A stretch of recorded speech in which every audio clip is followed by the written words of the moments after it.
नमस्कार दोस्तों, पंचायती राज एक्ट के पार्ट 2 में आप सभी का मेरे यूट्यूब चैनल कैरियर मोटिवेशन में स्वागत है।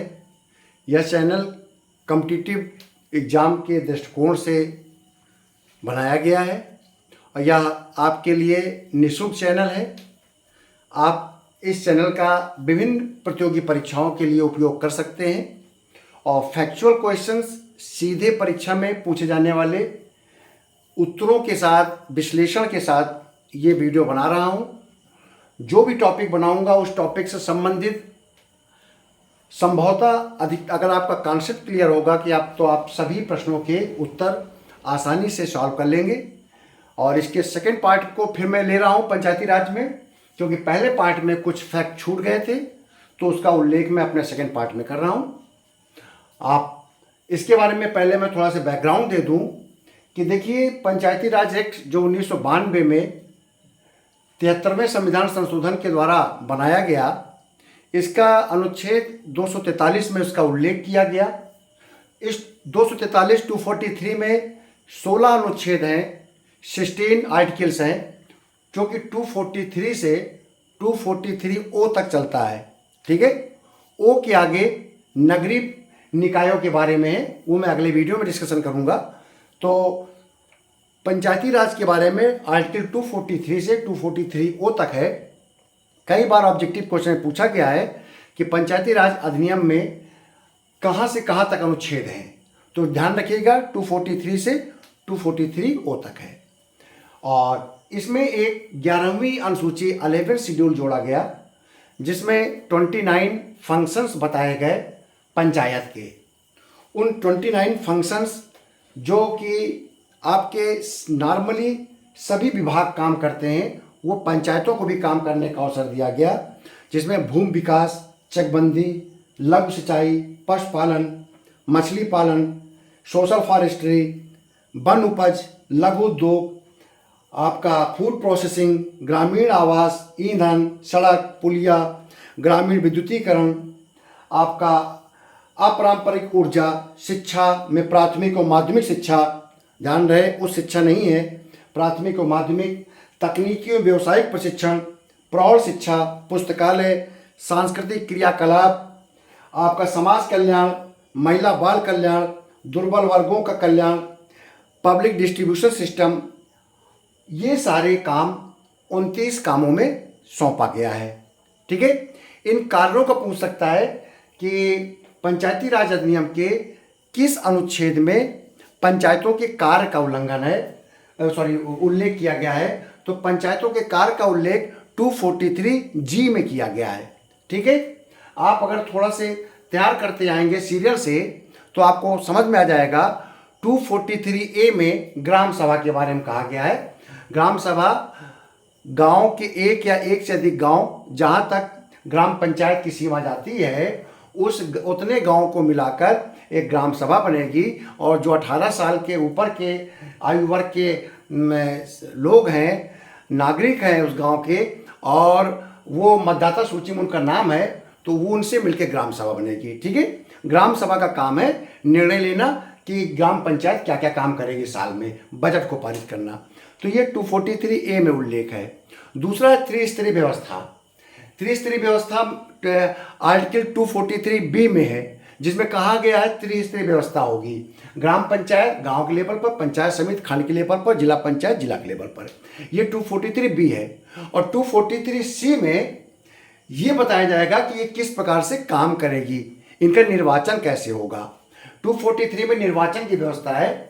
तो कहा गया है ग्राम पंचायत के जो सदस्य हैं, जिसको आप वार्ड मेंबर कहते हैं, और जिला पंचायत समिति के जो सदस्य हैं, ब्लॉक के जो मेंबर कहलाते हैं, और जिला परिषद यानी कि जिला पंचायत के जो मेंबर हैं, जो जिला पंचायत सदस्य कहलाते हैं, ये सीधे जनता के द्वारा वोट डाले जाएंगे इनके लिए।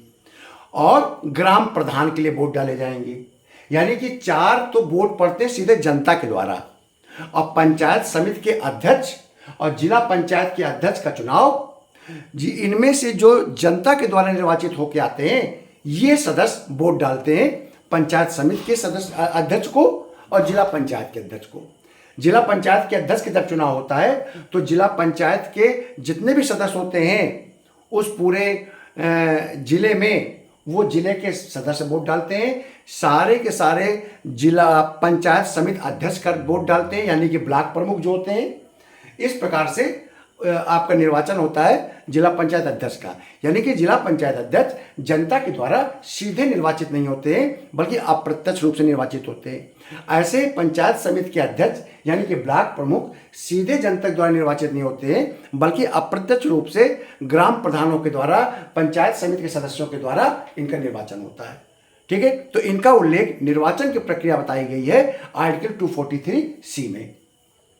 ठीक है, यह भी ध्यान रखिएगा कि प्रधान के निर्वाचन के लिए संविधान में 243 में कहा गया था प्रधान का निर्वाचन के बारे में निर्णय लेगा आपका विधानमंडल, यानी कि विधानसभा निर्णय लेगी। तो हमारे उत्तर प्रदेश की विधानसभा ने निर्णय लिया कि सीधे जनता के द्वारा प्रधान का निर्वाचन होगा। अगला देखिए 243D में आरक्षण की बात कही गई है कि आरक्षण किसको किसको मिलेगा। संविधान में कहा गया SC, ST और महिला, इन तीन के आरक्षण की स्पष्ट उल्लेख किया गया है। महिला को 1/3 आरक्षण मिलेगा, इससे ज़्यादा भी कोई राज्य दे सकता है, उसमें कोई सीमा नहीं है। पिछड़ा वर्ग के लिए कह दिया गया कि ये राज्य निर्णय लेगा, राज्य की विधानमंडल निर्णय लेगी कि पिछड़ा वर्ग को उस राज्य में आपको पिछड़ा वर्ग को उस राज्य में आरक्षण देना है या नहीं देना है। पंचायतों का कार्यकाल 243E में कहा गया है। पंचायतों का कार्यकाल के लिए कहा गया है कि 5 साल का कार्यकाल होगा। अगर 5 साल से पहले भंग हो जाती है वो पंचायत तो 6 महीने के अंदर शेष अवधि के लिए चुनाव होगा। ठीक है, वित्त पैसे की व्यवस्था कहाँ से होगी, इसके लिए 243I में कहा गया है कि राज्य सरकार यानी कि गवर्नर, राज्य का गवर्नर हर 5 साल में राज्य वित्त आयोग का गठन करेगा, उसकी सेवा शर्तों का निर्धारण करेगा। राज्य वित्त आयोग का एक अध्यक्ष होगा जो वित्तीय संसाधनों का आकलन करेगा और राज्य को सिफारिश करेगा। वो देखेगा कि राज्य का कैसी वित्तीय स्थिति है और इन पंचायतों को कितना पैसा, कितना टैक्स के रूप में, कितना रेवेन्यू के रूप में, कितना अनुदान के रूप में इनको दिया जाना चाहिए ताकि पंचायतें मजबूत हो सके। और इनके लिए यह भी अधिकार है कि ये अपने क्षेत्र में ये टैक्स लगा सकते हैं, फी लगा सकते हैं, टोल टैक्स लगा सकते हैं। लेखा परीक्षण के बारे में कहा गया कि राज्य का कानून, राज्य का विधानमंडल स्वयं कानून बनाएगा, कैसे ऑडिट होना है। कार्य बहुत इंपॉर्टेंट है, आर्टिकल 243G में कार्यों का उल्लेख किया गया है। कहा गया है पंचायतों को 29 कार्य सौंपे जाएंगे। ठीक है, सौंपे गए। और कहाँ इसका उल्लेख है, 11वीं अनुसूची में। बहुत इंपॉर्टेंट ये क्वेश्चन है। 11वीं अनुसूची में उल्लेख किया गया है कितने कार्य, 29 कार्य। अभी मैंने कार्यों का उल्लेख आपको किया था। 243 के बहुत इंपॉर्टेंट है, ये चुनाव कौन कराएगा इन पंचायतों का, राज्य का निर्वाचन आयोग। एक नया निर्वाचन आयोग 1994 में उत्तर प्रदेश में बनाया गया जब पंचायती राज एक्ट को पारित किया उत्तर प्रदेश ने, तो उन्होंने राज्य निर्वाचन आयोग का भी गठन कर दिया। इसका काम ये था कि पंचायती राज के सभी स्तरों का चुनाव कराना और इसका नियुक्ति राज्यपाल करेंगे। पेपर में आएगा कि राज्य निर्वाचन आयोग की नियुक्ति कौन करता है, तो राज्यपाल करता है सरकार के परामर्श से। ठीक है, मुख्यमंत्री के परामर्श से। अब आता है कि इसको हटाएगा कौन, इसको राज्यपाल स्वतः नहीं हटा सकते। इनको राज्य निर्वाचन आयुक्त को हटाने की प्रक्रिया वही है जो हाई कोर्ट के जज को हटाने की प्रक्रिया होती है, यानी कि महाभियोग। पेपर में आएगा कैसे हटाया जा सकता है, राज्यपाल के द्वारा। दूसरा, उसी प्रकार जैसे राज्य के हाई कोर्ट के जज के द्वारा हटाया जाता है, आप टिक लगा देंगे। अगर ये नहीं लिख के आता है, लिख के आता महाभियोग के द्वारा हटाए जाएंगे तो महाभियोग में आपको टिक लगा देना है। ठीक है, तो आपके ये महत्वपूर्ण आर्टिकल हैं जो 243A से लेकर 243O तक है। ठीक, अब आगे आता है इसके जो वन लाइनर पॉइंट हैं। वन लाइनर पॉइंट के जो महत्वपूर्ण पॉइंट्स हैं वो है कि सबसे पहले पंचायती राज त्रिस्तरीय प्रणाली बलवंत राय मेहता समिति ने 57 में किया था और सबसे पहले पंचायती राज एक्ट लागू हुआ था राजस्थान में। आप देख लिखिएगा, बहुत बार क्वेश्चन आ चुका है एसआई पुलिस में, यानी कि पीसीएस, आईएएस, कोई भी एग्जाम है, ये इस क्वेश्चन का ये जो आंसर है और ये जो क्वेश्चन है ये सारे पेपर का स्टैंडर्ड है, चाहे वो परीक्षा छोटी हो बड़ी हो। ये हमेशा पूछा जाता है कि पंचायती राज सर्वप्रथम कहाँ लागू हुआ था देश में आज़ाद होने के बाद। अगर आप कहेंगे 1993 में पंचायती राज एक्ट कब लागू हुआ, या पहला चुनाव कब हुआ 73वें संविधान संशोधन द्वारा, तो आप मध्य प्रदेश लिखेंगे। लेकिन देश की आज़ादी के बाद पंचायती राज लागू करने वाला वो पहला कौन सा राज्य था, तो राजस्थान था। राजस्थान का नागौर जिला था, जहाँ पर 2 अक्टूबर 1959 को पंचायती राज लागू हुआ था। और दूसरा राज्य आंध्र प्रदेश था, ध्यान रखिएगा। पहला राज्य राजस्थान है और दूसरा राज्य आंध्र प्रदेश है। कभी कभी दूसरा राज्य पूछ देता है, क्योंकि राजस्थान के बारे में सबको जानकारी है, नागौर जिला के बारे में सबको जानकारी है। 2 अक्टूबर 1959, ठीक है। अब जब पेपर में आएगा कि 73वें संविधान संशोधन के पश्चात पहला राज्य कौन सा है जहां पर पंचायती राज एक्ट लागू हुआ, यानी कि पंचायत चुनाव हुआ, तो वो है मध्य प्रदेश। मध्य प्रदेश में मई 94 में पहली बार आपका 73वें संविधान संशोधन के द्वारा चुनाव कराया गया था, ठीक।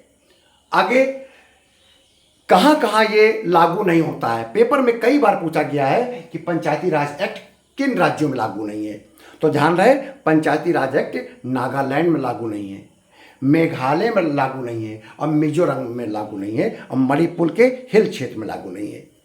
नागालैंड, मेघालय, मिजोरम, मणिपुर, एक एम से नाम है, 3 एम से नाम है, और चौथा दार्जिलिंग है, ठीक है। चौथा है आपका दार्जिलिंग। तो नागालैंड, मेघालय, मिजोरम, मणिपुर और दार्जिलिंग, ये वो राज्य हैं जहां पर पंचायती राज एक्ट लागू नहीं होता है, ठीक। और 243 के अलावा कुछ हमारे 5वीं और 6ठी अनुसूची के राज्य हैं जो कि 244 अनुच्छेद के अंतर्गत आते हैं, वहां पर यह लागू नहीं होता है, क्योंकि वो अनुसूचित जनजाति क्षेत्र से संबंधित है। पेपर में आ जाए कि इसके अलावा कहां नहीं लागू नहीं है, तो आर्टिकल 244, ठीक है। वहां पर एक ये भी है कि सबसे पहले जब 89 में राजीव गांधी गवर्नमेंट में किस संविधान संशोधन के द्वारा इसको लाया गया था, तो 64वां संविधान संशोधन था, ठीक है।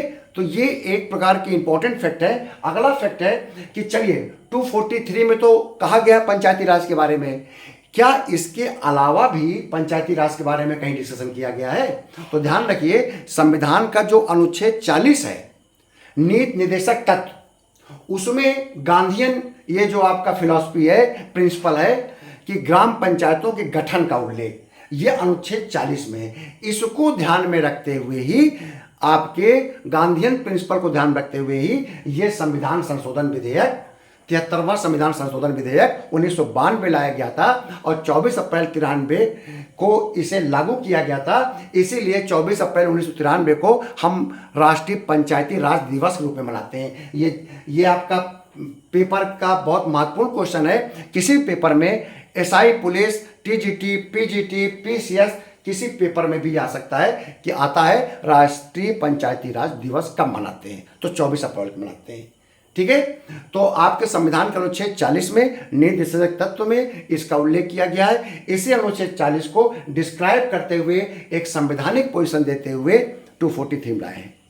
संवैधानिक पोजीशन को हम उसे कहते हैं कि जब लोकसभा, राज्यसभा दोनों के द्वारा अलग अलग उपस्थित और मतदान करने वाले सदस्यों के, उपस्थित सदस्यों के टोटल सदस्यों के 2/3 का पूर्ण बहुमत, और उपस्थित एवं मतदान करने वाले सदस्यों के 2/3 बहुमत से जब कोई भी विधेयक पारित करता है दोनों सदन, तो उसे संविधान संशोधन विधेयक कहते हैं। और वो संविधान संशोधन विधेयक जिससे राज्य प्रभावित हो रहे हैं, जिसे राज्यों में लागू किया जाना है, तो ऐसे संविधान संशोधन विधेयक को आधे से अधिक राज्यों के द्वारा भी समर्थन देना पड़ता है। तो ये 73वां संविधान संशोधन ऐसा ही था जिसमें न केवल लोकसभा, राज्यसभा ने विशेष बहुमत से विधेयक को पारित किया, टोटल सदस्य संख्या के बहुमत एवं उपस्थित एवं मतदान करने वाले सदस्यों के 2/3 बहुमत से दोनों सदनों ने पारित किया, यानी कि सारे दल मिलकर सहमत हुए और इसको पारित किया, और साथ साथ आधे से अधिक राज्य यानी कि 70 राज्यों ने इसको समर्थन भी दिया, इसलिए ये राज्यों में भी लागू हुआ, ठीक है। पंचायती राज संबंधी समितियों में ये 5 समितियां बहुत महत्वपूर्ण है। बलवंत राय मेहता समिति 1957, जिसने त्रिस्तरीय व्यवस्था की बात कहा, अशोक मेहता समिति 1977 जिसने द्विस्तरीय पंचायती राज की व्यवस्था कहा, मंडल पंचायत और जिला परिषद, जीवे के राव समिति 1985 इसने भी इसी प्रकार के त्रिस्तरीय व्यवस्था की बात कही थी। एल एम सिंघवी समिति इसने कहा था कि पंचायती राज को संवैधानिक दर्जा दीजिए, और पी के थुंगन समिति 89 इसने इसकी स्थापना और एलेमिंग सिंघवी की स्थापना आपके जो आपका 73वां संविधान संशोधन विधेयक लाया गया था उसके परीक्षण के लिए, उस विधेयक की जांच के लिए ये समिति बनाई गई थी, ताकि आप सिफारिश करें, उस सिफारिश के आधार पर एक विधेयक को तैयार किया जाए। तो एल एम सिंघवी समिति 1986 को कहा जाता है कि इसकी सिफारिशों के आधार पर ही 73वां संविधान संशोधन का ड्राफ्ट तैयार किया गया था। तो मुझे पूरा विश्वास है कि आपको अब पंचायती राज एक्ट के बारे में अच्छी जानकारी हो गई होगी। एक एक क्वेश्चन, एक एक शब्द इसके स्क्रीनशॉट ले लीजिएगा। इसका एक एक शब्द हर आने वाले परीक्षाओं के लिए बहुत महत्वपूर्ण तथ्य है। यह भी आपके पंचायती राज एक्ट में लिखा गया है कि अगर किसी राज्य की आबादी 20 लाख से कम है तो उन राज्यों में त्रिस्तरीय व्यवस्था लागू करने की जरूरत नहीं है, यानी कि दूसरा स्तर नहीं रहेगा। मंडल यानी कि पंचायत समिति वाला स्तर नहीं रहेगा, ग्राम पंचायत और जिला पंचायत 2 स्तर रहेंगे। पेपर में आ जाएगा कि 2 स्तरीय प्रणाली 1973 का जो 1993 का जो आपका 73वां संविधान संशोधन विधेयक लाया गया था, उसमें किन किन जगहों पर किन राज्यों के लिए द्विस्तरीय प्रणाली की बात कही गई है। तो ऐसे राज्य जिनकी आबादी 20 लाख से कम है, वहां पर 73वां संविधान संशोधन विधेयक लागू होगा तो केवल द्विस्तरीय प्रणाली पर लागू होगा, मध्यवर्ती पंचायत नहीं होगी, वहां पर ग्राम पंचायत होगी और आपका जिला पंचायत हो जाएगी। प्रश्न कभी पूछेगा कि 73वां संविधान संशोधन जब पारित किया गया था उस समय कौन सी गवर्नमेंट थी, तो उस समय नरसिम्हा राव गवर्नमेंट थी, कांग्रेस की एक सरकार थी। ठीक है, तो मुझे पूरा विश्वास है कि अब आपको सारे फैक्ट क्लियर हो गए होंगे, जिससे कि आप पंचायती राज का कोई भी प्रश्न आएगा तो उसको बहुत अच्छे से शुरू कर लेंगे। ठीक है, बहुत बहुत धन्यवाद।